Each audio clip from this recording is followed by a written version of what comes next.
pessoal, sejam todos bem-vindos ao nosso canal e ao quadro Diálogos Teológicos. É um prazer ter vocês aqui para dar início a mais uma série da nossa teologia, do nosso estudo a respeito da Palavra de Deus, da história da Igreja, da teologia como um todo. Desta feita, estaremos trabalhando sobre os pais da Igreja em 4 vídeos.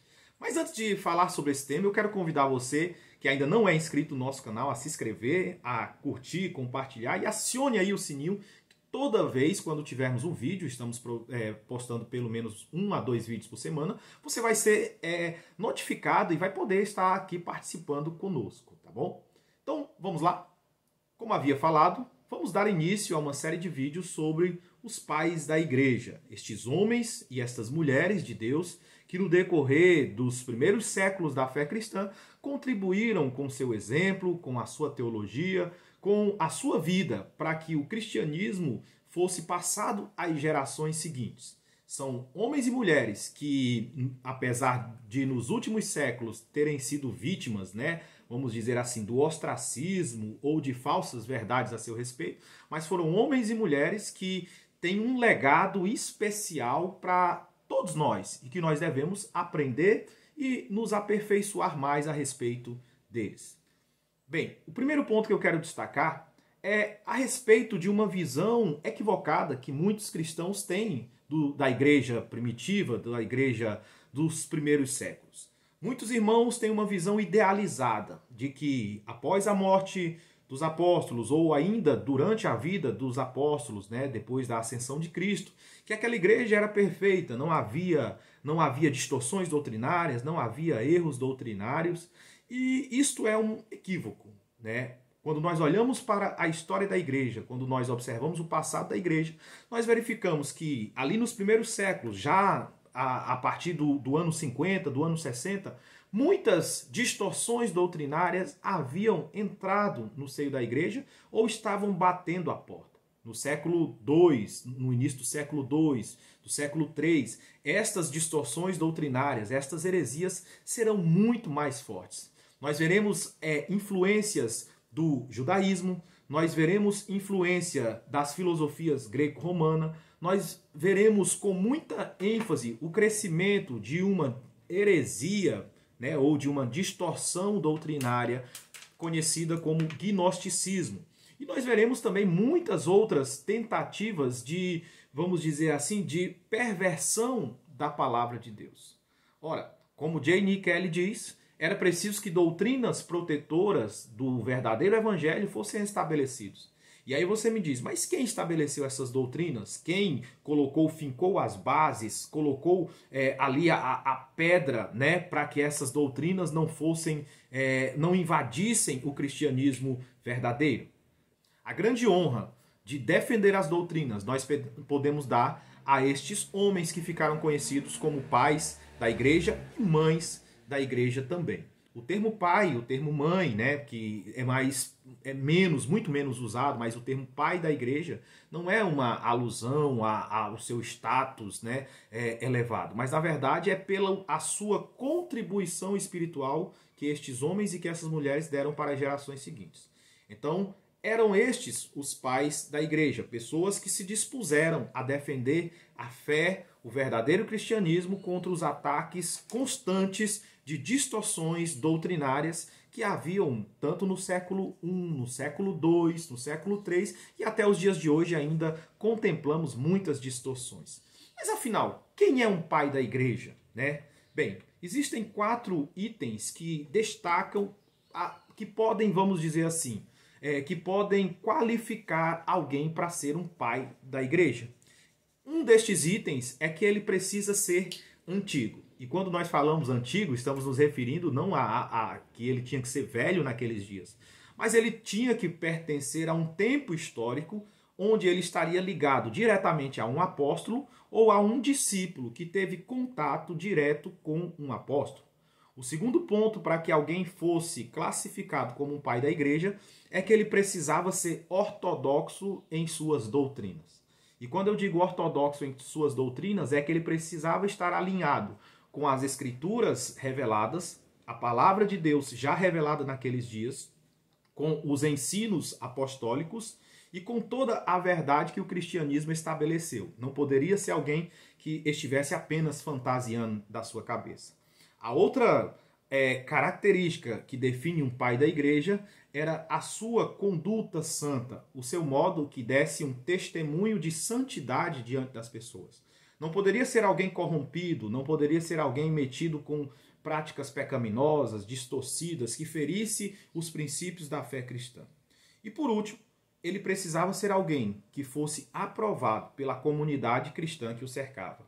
A própria comunidade dava testemunho a respeito da fé, da conduta, da vida e dos ensinos.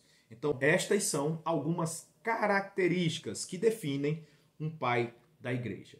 De maneira simples, trazendo um conceito de Brian Lift, nós podemos dizer que os pais da igreja são cristãos que viveram retamente e transmitiram às gerações posteriores os princípios centrais da fé cristã, os quais eles mesmos haviam recebido dos apóstolos. Bem, você viu aí, acompanhou na tela, que são homens que verdadeiramente tiveram um exemplo de vida para dar para você, para dar para mim, para dar para todos os cristãos no decorrer da história. O aprofundamento no estudo a respeito dos pais da igreja se dá quando estamos nos debruçando a respeito de um tempo histórico conhecido como patrística. O tema da disciplina que se ocupa inteiramente de estudar esses homens e essas mulheres é patrologia, o estudo destes pais, destes homens que legaram, que trouxeram para nós uma herança muito importante para que nos debrucemos sobre ela.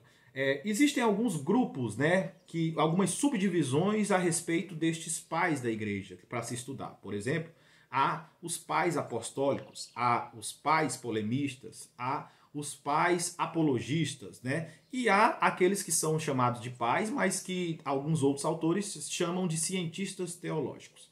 Para a nossa série de vídeos, nós não temos como trabalhar todos eles, mas todos os pais de todos os tempos, até porque há um debate até quando pode um cristão ser considerado como pai da igreja. Alguns autores, e eu também concordo com eles, preferem desde do século I até o século V, ou por volta do ano 500. Então eu também me atenho muito a este tempo histórico. Então, dentro deste processo, nós vamos trabalhar pelo menos 2 pais em cada período deste. Por exemplo, os pais apostólicos, nós ainda vamos trabalhar um pouquinho mais. Eu pretendo trabalhar os 3 principais deles, que são Clemente de Roma, que é Inácio de Antioquia e Policarpo de Esmirna. Quanto aos pais apologistas, nós estaremos trabalhando aqui com Justino Marte e Tertuliano. Temos ainda outros pais, que são os chamados pais polemistas, muitos poderiam ser elencados, mas nós estaremos trabalhando especificamente com Irineu e Orígenes. E quanto aos teólogos científicos, nós vamos trabalhar com 2 grandes nomes especificamente, que é Atanásio e com Agostinho de Hipona. Bem, cientes de que temos uma grande responsabilidade para tratar desses homens, nós precisamos agora desconstruir alguns equívocos que no decorrer da história foi sendo criados e que têm afastado as pessoas do estudo a respeito destes grandes homens de Deus. O primeiro equívoco que eu destaco aqui é que muitos irmãos dizem que os pais da igreja não eram bíblicos, o que é uma verdadeira falácia. Na verdade, os pais da igreja, se você pegar os documentos que eles escreveram, as cartas que eles escreveram, a grande porcentagem dos seus escritos são citações de textos bíblicos, textos paulinos, de textos do próprio Cristo, referências ao Antigo Testamento. Então, dentro das doutrinas que estes homens escreveram, a grande maioria das suas cartas, dos seus escritos, estavam permeados das Escrituras. Além disso, eles tinham um zelo muito grande pela palavra de Deus. É óbvio que alguns deles erraram, como nós hoje em dia erramos como teólogos, Então, eles não são infalíveis, não são perfeitos, não são inspirados na sua escritura. Mas nas suas cartas, nos seus ensinos, estão todas alinhadas com a palavra de Deus. O segundo equívoco mais trabalhado, a gente destaca aqui, é que as pessoas confundem os pais da igreja com o catolicismo romano. De fato, o conceito católico foi desenvolvido por estes homens, mas não no sentido do católico romano. Na verdade, o termo catholique, o termo se refere ao universal. Então, ainda no século II, no início do século II, já se usava esse termo, Igreja Católica, ou seja, a Igreja Universal de Cristo. Isto não está dizendo que é o catolicismo romano que vai surgir só cerca de 200 anos depois, mas que a doutrina dos apóstolos ela deveria ser vivida pelo cristianismo em todo o mundo e não somente pelo cristianismo local, pelo cristianismo de determinada região. Então ele se propõe a ser católico, mas no sentido de trazer uma universalidade das doutrinas bíblicas, no meio de um mundo fragmentado, cheio de influências religiosas, como nós já colocamos. E por último, um dos conceitos que surge a partir da reforma é que os pais da igreja foram responsáveis pelo declínio da verdadeira fé cristã. De fato, essa é uma visão totalmente inadequada com aquilo que estes homens e que essas mulheres de Deus produziram, trouxeram para o cristianismo. Na verdade, trata-se de uma visão preconceituosa de alguns pós-reformadores. Porque quando você, por exemplo, lê Calvino, quando você lê Lutero, você vai ver que estes homens eles tinham um respeito muito grande pelos pais da igreja, principalmente naqueles ensinos em que estes homens prezavam e zelavam pelas escrituras. Então, de fato, a Idade Média, a influência de diversos conceitos extra-bíblicos fizeram com que o cristianismo se degenerasse, se tornasse menos vigoroso, mas não por influência dos pais da igreja, né? Estes homens, muitos deles combateram de fato essas influências nefastas que distorciam o cristianismo. Como já disse, vamos encontrar no estudo mais aprofundado alguns que acabaram distorcendo os seus conhecimentos doutrinários, mas no mínimo inadequado atribuir o declínio do cristianismo à influência destes homens. Então, cônscios de que estes são equívocos, vamos agora para o último ponto do nosso vídeo. Por que então estudar os pais da igreja? Bem, eu destaco aqui alguns elementos. O primeiro deles é que ao estudar os pais da igreja, nós nos aproximamos mais daquilo que foi ensinado pelos apóstolos, daqueles homens que estiveram ali nos primeiros anos do cristianismo e que puderam acrescentar muito para a minha vida e para a sua vida. O segundo ponto que eu destaco é que o estudo dos pais da igreja nos permite nos aproximar das nossas heranças cristãs.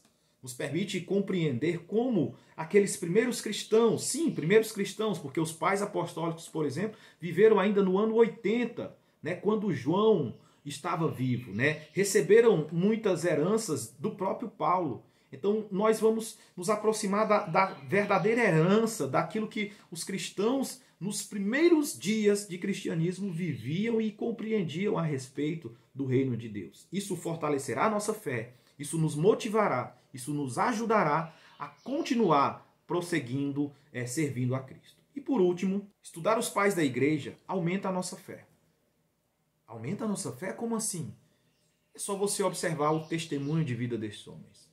Foram homens e mulheres que abdicaram de tudo, que foram fiéis até a morte, que mesmo diante das investidas, das perseguições, das ameaças, eles não negaram a Cristo, como nós veremos no próximo episódio. A história destes homens fortalece e nos motiva a prosseguir sempre firmes, independente das adversidades que venham ao nosso encontro. Por estes motivos, vale a pena estudar os pais da igreja. Vale a pena nos aprofundarmos no que estes homens têm para nos ensinar a respeito do reino de Deus. Então hoje estou aqui apresentando o que nós iremos tratar nos próximos vídeos. Conto com você, espero você. E um detalhe, nós teremos várias participações para nos ajudar, né, no decorrer deste vídeo a conhecer mais a respeito destes homens e mulheres que fizeram e que contribuíram para o crescimento do cristianismo. É isso aí, pessoal. Espero que você tenha gostado do nosso primeiro vídeo e continue conosco, tá bom? Em breve já estaremos postando o nosso próximo vídeo. Deus abençoe a todos, um forte abraço e até a próxima.